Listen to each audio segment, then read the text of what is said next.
Madame, Monsieur, bonjour et bienvenue sur Vox Africa. Je suis Fanny Weckscheider. Votre point quotidien sur l'actualité africaine et internationale, c'est tout de suite dans Vox Flash.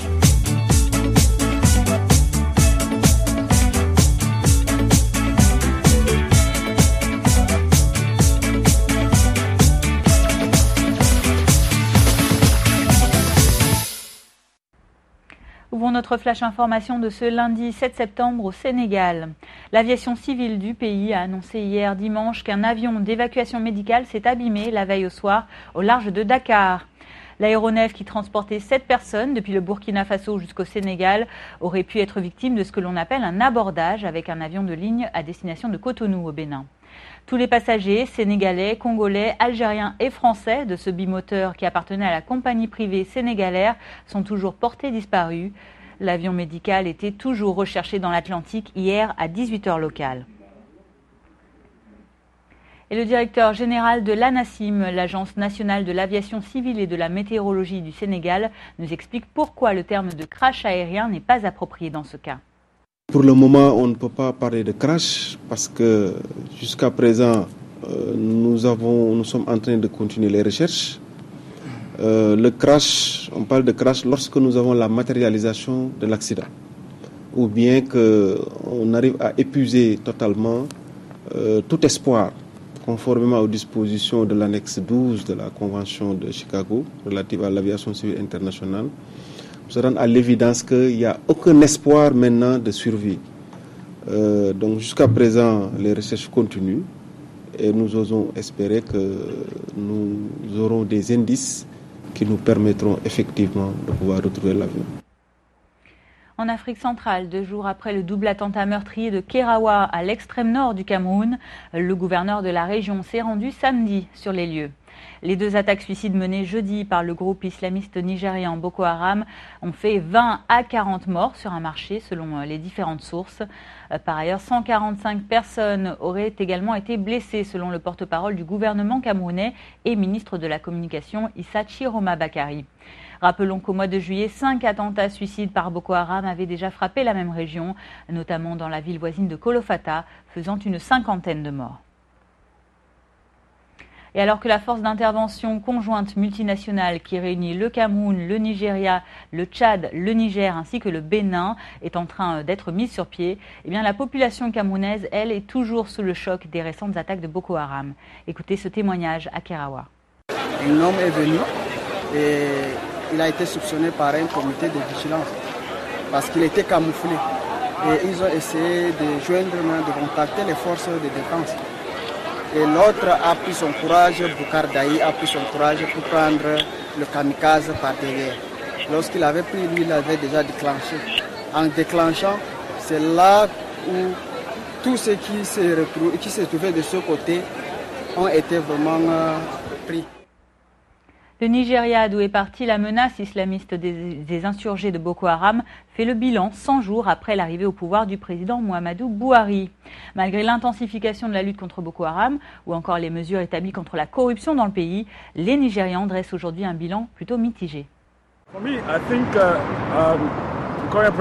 Je pense que le président actuel est le plus stratégique qu'on ait jamais eu. Beaucoup de personnes disent qu'il est lent. Mais je pense qu'il est très très stratégique. C'est un homme qui a une vision. Je l'appelle l'Abraham Lincoln des temps modernes. Il n'est pas là juste pour gouverner, il a le poids de sa fonction. Il a des convictions et veut faire la différence. Nous n'avons encore rien vu. 100 jours, ce n'est pas assez pour dresser un bilan. Pourquoi ? Parce que le gouvernement précédent travaillait aussi, qu'il a repris certains chantiers et en a commencé d'autres. Pour moi, en tant que Nigérian, personnellement, je n'ai pas vu de changement pour le moment. Pour les 100 premiers jours du président Buhari, nous avions des attentes. Et tous les Nigérians pensent que nous sommes dans la bonne direction.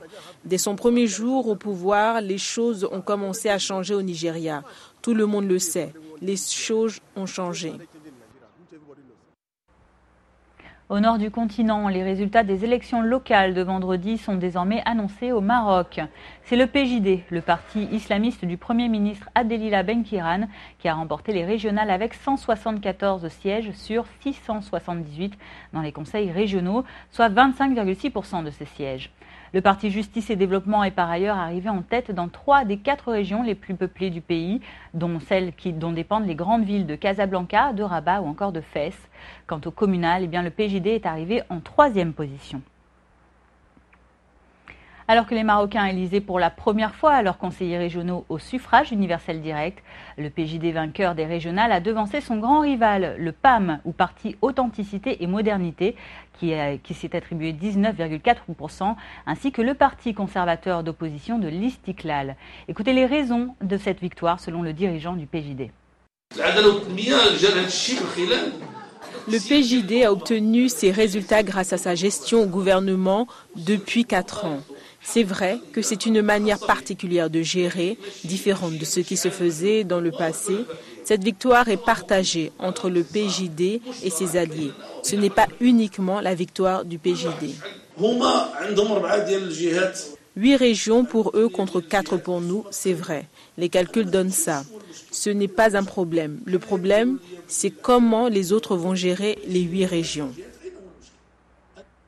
Et je vous le disais, au niveau des communales, en revanche, c'est bien le PAM, un parti fondé en 2008 par un proche du conseiller du roi Mohamed VI, qui a donc raflé la mise, devançant le PI, puis le PJD, 3e. Le numéro 2 du PAM, Ilyas El Omari, s'est exprimé au sujet de son grand rival, le PJD. Moi, personnellement, ma lecture est très simple et je l'ai toujours dit. Le PJD a un projet politique et un projet social qui a une interprétation spéciale de l'islam. Il y a un État parallèle en dessous qui fait son travail. Ils sont un État dans l'État. Ils travaillent dans l'ombre et leur projet ne se limite pas au Maroc, mais s'étend partout. International à présent. Ouvrons un chapitre consacré aux migrants qui arrivent, vous le savez, chaque jour plus nombreux en Europe, avec l'arrivée en Allemagne et le bon accueil de 6 800 réfugiés samedi, puis de 5 000 autres dimanche. L'Autriche, par où sont arrivés ces migrants, a toutefois appelé l'Union européenne à trouver d'urgence une réponse commune dans ce dossier. Selon Federica Mogherini, haute représentante de l'Union pour les affaires étrangères, le monde doit maintenant consacrer plus d'attention à cette crise qui, selon ses termes, va durer et ne relève plus de la situation d'urgence. Écoutez. Le temps de jouer à rejeter la faute est terminé. Il est temps de prendre des décisions et que ces décisions se traduisent en action et faire cela de façon unie en tant qu'Européens. C'est particulièrement un flux de migrants, mais c'est principalement un flux de réfugiés, ce qui nous place dans une situation différente au regard de nos devoirs légaux et moraux. Ce n'est pas quelque chose qui touche ou qui affecte un autre État membre, mais nous tous. Il y a quelques mois, c'était un problème soulevé par l'Italie ou Malte ou l'Espagne ou la Grèce. Aujourd'hui, c'est concentré principalement sur des États membres, Grèce, Hongrie, Autriche, Allemagne, et ça pourrait se répandre à d'autres États membres dans le futur. Et ces milliers de migrants venus de Hongrie via l'Autriche ont été aidés en chemin par un convoi de bénévoles autrichiens via la Hongrie.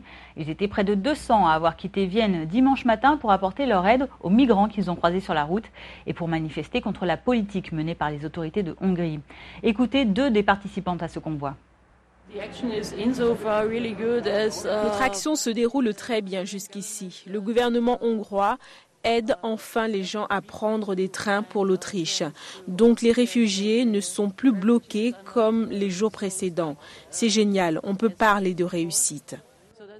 Je suis venue pour aider les réfugiés. En ce moment, je distribue quelques vêtements, de la nourriture, particulièrement des chaussures et des chaussettes, parce que ces personnes ont marché pendant très longtemps. Au Royaume-Uni aussi, la population se mobilise en signe de solidarité et d'opposition aux décisions des dirigeants politiques britanniques qui ont bien du mal à venir en aide à ces migrants. Khaled est une ONG qui s'est créée grâce aux réseaux sociaux afin de coordonner l'aide humanitaire aux réfugiés du camp de Calais. L'association est maintenant présente dans plusieurs pays européens. Un succès total sur lequel Khaled ne compte pas se reposer. Écoutez. C'est incroyable de voir le nombre de choses qu'ils ont donné ici, quoi. C'est juste, on a 2 étages remplis de trucs et là on a déjà des vannes qui sont parties. C'était rempli à bloc. C'est assez impressionnant et en même temps c'est bien. Je veux dire, si on peut tous faire un petit geste et tous se mettre ensemble à bosser comme on a fait aujourd'hui, c'est bien. En tant que peuple, nous devons montrer que les décisions politiques de notre gouvernement sur ce problème sont complètement inhumains et que s'ils n'agissent pas et qu'ils n'accueillent pas les réfugiés et s'ils ne disent pas en fait qu'avec l'hiver, nous devrions fournir assistance et vivre, alors c'est à nous d'agir en tant que communauté et personne. Le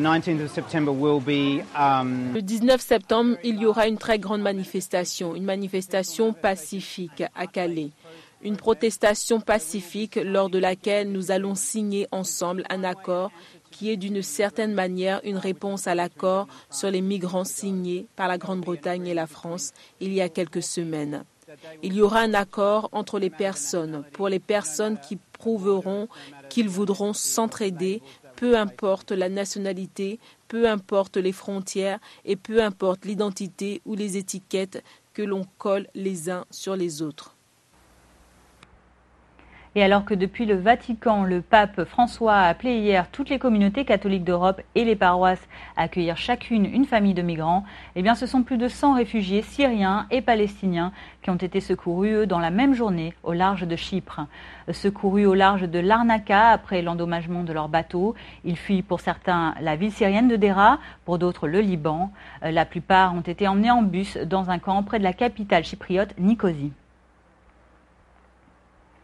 Terminons ce flash information en Grande-Bretagne où Elisabeth II est sur le point de battre le record de longévité sur le trône.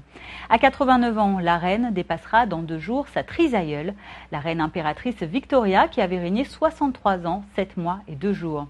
Et le moins que l'on puisse dire, c'est qu'Elisabeth II n'entend pas le moins du monde abdiquer au profit de son fils aîné, le prince de Galles, Charles. Reportage. Couronnée à l'âge de 25 ans, la reine Elisabeth II accède au trône en 1952. Son règne s'étend de l'après-guerre quand le rationnement existait toujours à l'ère numérique d'aujourd'hui. Elle a travaillé aux côtés de 12 premiers ministres britanniques, y compris Winston Churchill, mais s'est toujours gardée de s'immiscer dans la vie politique du pays. D'une certaine manière, c'est une figure d'autorité. Mais le paradoxe, c'est qu'elle n'a jamais fait usage de cette autorité. Aucune famille, aussi royale soit-elle, n'est à l'abri des épreuves de la vie et la reine Elisabeth n'a pas été épargnée. En 1981, son héritier Charles épouse Diana, mais le conte de fées vire rapidement au cauchemar. Très critiquée après la mort de la princesse Diana en 1997, l'opinion publique s'est adoucie après le mariage du prince William et de Kate Middleton et la naissance de leurs 2 enfants. Après avoir visité 132 pays, la souveraine se fait désormais régulièrement représentée par le prince Charles.